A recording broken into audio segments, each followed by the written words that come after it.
It's been a minute. But what I want to do is just pick a card and talk about it. So I have here my game of storytelling by the Moth, which I love the Moth Hour because I like listening to stories because I love podcasts. But when I listen to business podcasts, they stress me out because they always make my to-do list longer. So I try to just clear my mind. Okay. Let's see here. I'm just going to pick a random one. It's a whole card deck. I love this thing and it's helping me get my story out. So let's see what we got. I have not designed what I was going to pick. All right. Landmarks. Prepare a story about the places and points that plot our course. Making decisions big and small. Wow. Okay. Tell us about a time you wished you had a roadmap. You know what comes up? I'm just going to share what comes up. So as a little girl, in all my elementary school years, growing up in Lacey, Washington, and at the time, and so wait, for those of you who don't know where Lacey, Washington is, it is about an hour south of Seattle, Washington. That's where I grew up. One of the very few Black families growing up. And I remember every single morning, usually my parents were either up and out or they would just let us get up and take care of ourselves, get ourselves to school. That was the age.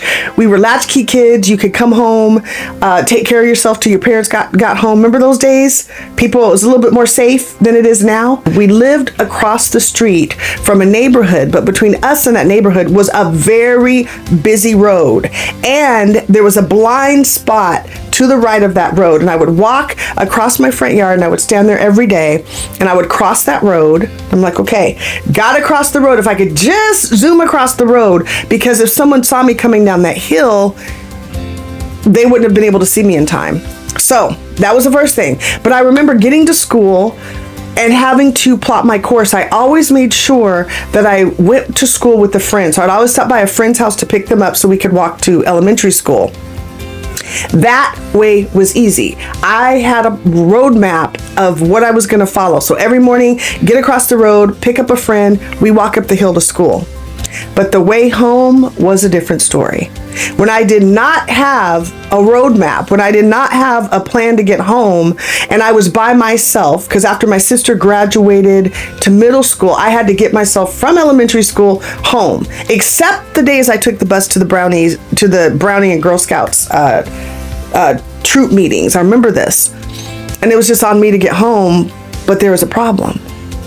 Between the school and between me getting home, it's about a 12-minute walk, maybe 15. There were bullies. There were little boys that would throw rocks at me, sticks at me, call me all kinds of names. And I remember every day having to plot my path, and I would walk different ways through the neighborhood or down this way to find the roadmap, to find the pathway, to get home with the least amount of bullying. And I remember every day I would get home. Our back door was through the garage. We always went in the house in the back. And I remember I would cross that road. And that was my safety zone because the road was so busy. No other kids crossed it. Not even like on bikes because there was a crosswalk later in my life. But up to that point, you just prayed and crossed that road. And we did it safely for years. That's what's so crazy. But I remember walking across that road. If I could just get to the road. The name of the road was Stillicum Road. I was safe. And stop, take a look, get across that road because no one would follow me. But I wish there was a roadmap for how to maneuver bullying. And I came years later to understand that I was just dealing with it. I didn't even share it with my parents. I just thought it was normal. It had been happening to me for so many years. And so I was so excited when I got to elementary school. I got out of elementary school and I actually could start to take a bus to school in middle school and high school because I didn't have to figure out what is my roadmap to get from school and home safely. That's it. What's your roadmap? Is there a path you wish you would have known how to maneuver better than you did at the time? Or is there a roadmap that you did maneuver successfully? Hey, I would love to hear about it. Share it below. Talk to you soon. All right? Bye-bye.